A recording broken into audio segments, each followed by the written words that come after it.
မင်္ဂနီစတက်ကရေခွဲစွမ်းအားကောင်းနေဆိုလို့ရေခဲလက်ဝါးတိုင်းကိုသတိရမိတယ်။နောက်ပိုင်းဆက်ပြောတာကိုနားထောင်ပြီးပုံမနားလည်လွယ်ပါမယ်။ကဲဆက်ကြည့်အောင်ဗျာ။အပင်တွေကအလင်းမီစုအစာချက်လုပ်တဲ့ကရေတက်ကမဖြစ်မနေပါရပါတယ်။အဲ့ဒီဖြစ်စဉ်မှာမင်္ဂနီစတက်ကရေခွဲဖြစ်စဉ်ကိုအောင်မြင်လုပ်ပြီးလို့အစာချက်လို့အားပိုကောင်းသွားတာပေါ့။ကလိုရိုဖီလ်စိတ်ရောင်ချယ်တဲ့နဲ့အပင်တွင်းမျိုးပိစာတဲ့ပြီးတဲ့အစိမ်းရောင်ဆဲတွေအတွက်လိုအပ်တဲ့အင်ဇိုင်းတွေကိုလှုံ့ဆော်ပေးဖို့ရာအခရာကျတဲ့မင်္ဂနီစပါရှုပ်သွားပြီလားဗျာ။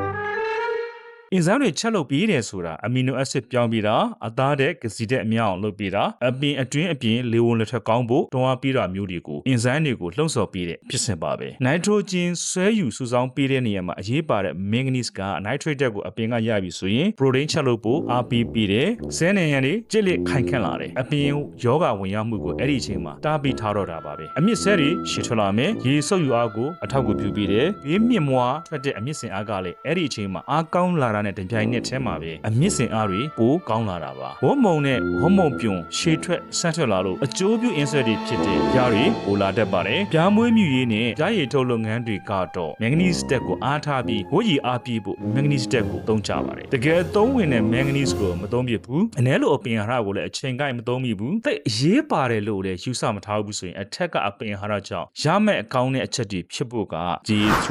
NAE IBK retinoid cytokinin စတဲ့ဟော်မုန်းတွေသုံးဖို့လိုအပ်လာတော့တာပါပဲမန်ဂနီစ်တက်ချို့တက်ပြီဆိုရင်ရွက်ကြောကြားတွေကအစိမ်းရောင်ဖြော့လာပါတယ်အညိုပြောက်အမဲပြောက်တွေတွေ့ရပြီဆိုရင်အတော်ကိုစိုးနေပါပြီမန်ဂနီစ်တက်ကလည်းအပင်တွင်းမရွေ့ရှားနိုင်တဲ့အတွက်ကြောင့်အရက်ငယ်တွေကစပြီးချို့တက်မှုကိုအရင်စတွေ့ရပါလိမ့်မယ်ချင်းငံကိန်း 6.5 တက်ရှိတဲ့မြေတဲဆန်မြေတွေနဲ့မြေဆွေးတဲ့ organic များတဲ့မြေတွေမှာမန်ဂနီစ်တက်ကိုချို့တက်တတ်ပါတယ်နှံယိုမဲယောဂကြောက်တဲ့အခါမန်ဂနီစ်တက်အနှဲငယ်ချို့တက်တာနဲ့ကိုယောဂကြောက်ရောက်ဖို့ပိုဆိုးသွားဖို့အားပေးနေတယ်လို့ပါပဲအထက်မှာပြောခဲ့တဲ့ manganese တက်က